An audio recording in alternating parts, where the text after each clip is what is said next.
Welcome everybody to another 10-minute chess opening video. Today we are looking at something that so many people have requested, the Queen's Gambit. Now, I'm actually going to include a little bit of material here on both sides. I rarely do that, but first we're going to start out with the Queen's Gambit for the white side, and then I'm going to give you a few weapons to be aware of with the black pieces as well. The Queen's Gambit begins after the moves d4, d5, and c4. The point is that you are gambiting a pawn. You are giving away a pawn early, and what you want in exchange for this pawn is you want two pawns in the center, right? Because that pawn has now moved. It has ceded control of the center, and in a perfect world, white will then take that pawn back with the bishop, which has now opened up with the move onto e4, and white has a dominant center. Notice that now what happens is that black is left with one central pawn and white is left with two central pawns, which is good. That's at a very elementary level. That's really what this is all about. Now, from a theoretical chess standpoint, I want to address the Queen's Gambit for beginners, intermediate players, and honestly, if you're watching this somehow as like a 2000, I'm still going to include something that might be useful for you. So, if you're going to play the Queen's Gambit on move 2, you should be aware of the Queen's Gambit accepted. Anytime this pawn is taken, accepting the Gambit does not lose for black by any means. You should know what to do against that. I recommend that you do take the full center. And there's some dangers if the opponent just defends like this. You can already begin to play moves like a4, undermining this pawn and creating some serious weaknesses for the opponent. If the opponent plays a6, you just take, and they can't take back because of the rook. If they take back, if they play c6, you now can take once and then just develop your knight to c3. And it's, again, difficult to defend this pawn with the tactic a6. You just take. And there's an exchange down on the other file, which is going to be an issue. At the same time, you also can just kind of develop your pieces, and if black spends all the moves in the opening just defending one pawn, black will fall behind in development considerably. There are other defenses. So the two ways to reinforce this pawn with pawns, this is the Queen's Gambit Decline, which I'll also flip so you see it with the black pieces. Queen's Gambit Declined is a legendary unbreakable tier opening. If you haven't watched the opening tier list that I did along with Hikaru, it is seen at all types of Grandmaster level, Blitz, Rapid, Classical, does not matter. It has not been broken for many, many years. And the point is that black will now play knight f6, bishop e7, and castle. Now, there are branches of the Queen's Gambit declined. Some of them are, for example, this is the classic with bishop e7, knight c3, bishop e7, the two main lines being bishop f4 and bishop g5. Here, black can play more aggressively in the center. This is called the Tarrasch defense. And here, you've got to know what you're doing with white. There's also bishop b4, which doesn't play passively, instead goes here. This is called the Rogozin defense. And so on and so forth. I mean, here black can play c6. Now you're in a semi-Slav, which we will get into. The point is not to memorize all the deep theory. The point is to have a solid foundation on which to play an opening, and then start adding the more theoretical layers as you move up the ranks. You're not going to need to know the intricacies of the Rogozin defense. I mean, until you're pushing maybe 2000, just have a good fundamental understanding of what you're looking for early on. If you're going to play the Queen's Gambit with the white pieces, I recommend the two knights approach, and then I recommend putting the bishop on f4 or g5. You can play for g5 simply with this in mind, that if black castles very quickly, let's say like this, you don't actually always have to castle here. There's some positions where you play a very early queen c2, and now you've lined up the queen to the h7 pawn, and if they play h6, you can sometimes play this. You're going to say, Levy, what the hell is that? And I'm going to say that's called a fish hook or a fishing pole, and the point is that you're setting a bait. You would like your opponent to take the bishop, after which you will play h takes g5, and now your queen and rook hit down here. If they play here, obviously take, queen e4, and good luck stopping the queen from infiltrating. Now, you're not always going to win games like this, but that's just one of the attacking ideas behind bishop g5. But black has to castle. The other idea is that you're actually happy to make this trade and reinforce like this. You don't want to play e3 unless your bishop has gone out, and now you've got a very solid center. You can again look for a short castle attack with g4, h4, g5, and so on. This is for the more aggressive players. And for the more solid players, like if black castles, then you just play bishop d3, you castle, like, I don't know, black can play in a lot of ways if you're going to be solid. You play rook c1, bring this rook to the party, and then try to play e4, going for a more positional and slow approach to the game. That's really how you play the Queen's Gambit from the white side. Now, that's if black plays Queen's Gambit declined.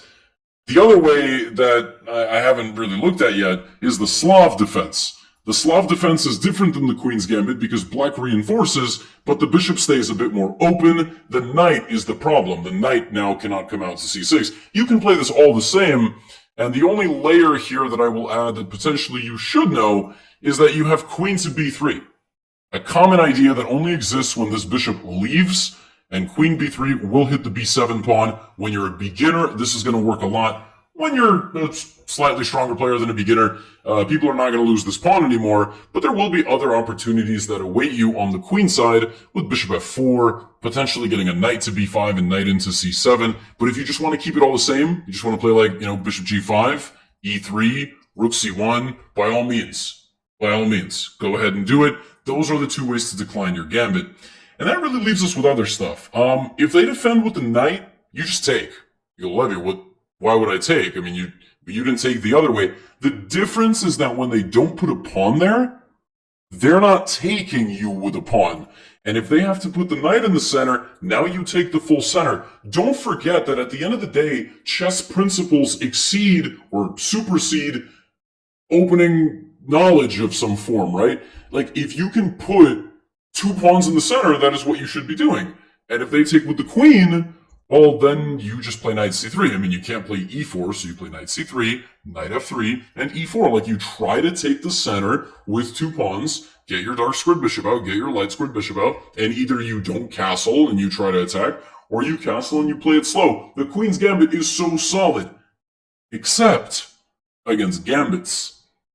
And against c4, there's a few gambits. So, for example, there's the Baltic defense, which is a very aggressive system.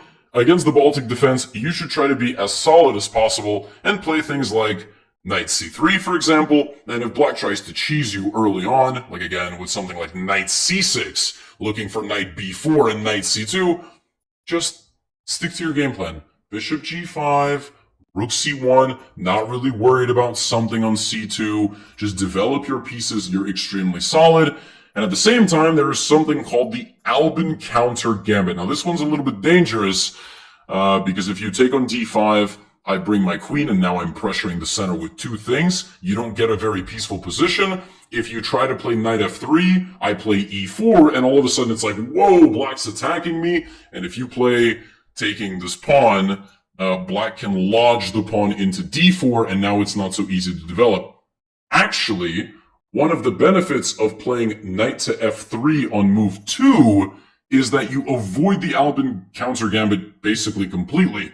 If black plays knight c6, black is in a totally different situation, and now there's other ways. You can even go transpose into the London. You say, Levy, this is a Queen's Gambit video. Why is the London here? We're taking advantage of this move order. That's all it is.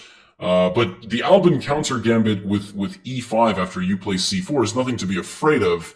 You just have to know what you're doing. Just play knight f3 and learn one of the lines. I mean, there's some a3, g3 systems where you develop like this, or you can immediately fight against this pawn. This is for the more advanced players watching. As I said, beginners, intermediate, advanced players all are going to learn something. But that's generally how you do it. I mean, that's 9 minutes. You can X out right now if you just wanted a repertoire for the white pieces, but I said I was going to give you one for the black pieces as well. So let's do that. Let's flip this around.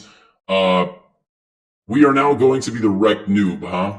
So let's not be the wrecked noob. Let's change this around. Now we're the Gotham viewer, and they are going to be the wrecked noob.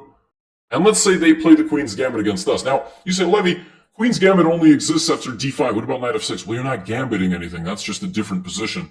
So, first things first. You can accept the gambit, but it's very risky. And when you accept the gambit, you need to develop very quickly in the center. Against e3 and e4, I actually like to play e5.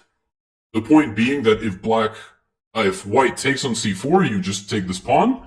And if they go like this, now you get a queen trade early and you get quick development. So knight c6 attacks the center. You're looking at bishop g4 check and long castle. So you get a very quick lead in development on your opponent, which might throw them off. So I like e5 a lot, but if they play knight f3, you cannot play e5 because of this. So you should just copy, occupying the e4 square, develop your bishop, play pawn to e6 so you don't block in your bishop, develop the other bishop, like to b4, and castle. You can accept the gambit. It doesn't lose by any means. However, you can also decline the gambit, and a good setup to play against the queen's gambit declined is something like knight f6. I did a video on the Catalan system, so with g3, bishop g2. What I recommend here is you can either play bishop b4 or bishop e7. If you play bishop b4, be ready to trade the bishop for the knight or the bishop, for example, like that.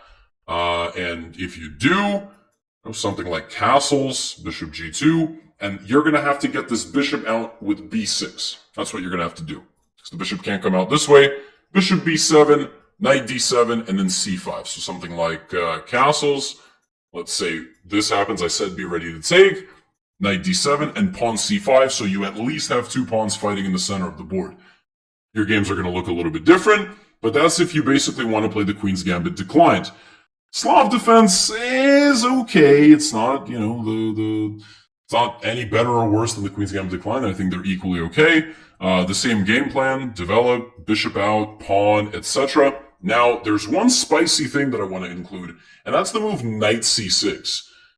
This might be interesting, because I did say that if you're able to put the queen in the center, you should. And this is actually called the Chigorin defense. If you'd like a Queen's Gambit declined weapon, this might catch a few people off guard. C takes d5, queen takes d5. The point is that now two things hit this. So knight c3, you just take. Now if they play e3, they've blocked in the dark squared bishop at the cost of opening up the light squared bishop, and now I like to strike in the center with e5. The point is that if they play knight c3, you don't move your queen now. Bishop b4. And you pin them, and you're just getting a quick lead in development. You're going to trade off that bishop, you're going to develop this bishop, and castle long. Maybe you like that, because you get a lead in development. People are going to be very uncomfortable here, especially beginners that just want to get a solid Queen's Gambit setup. And obviously I have to give you a weapon with the white side now, right? So the best thing for white to do against the Chigorin is to just be very solid. So just play something like knight f3 and set up knight c3 in the future.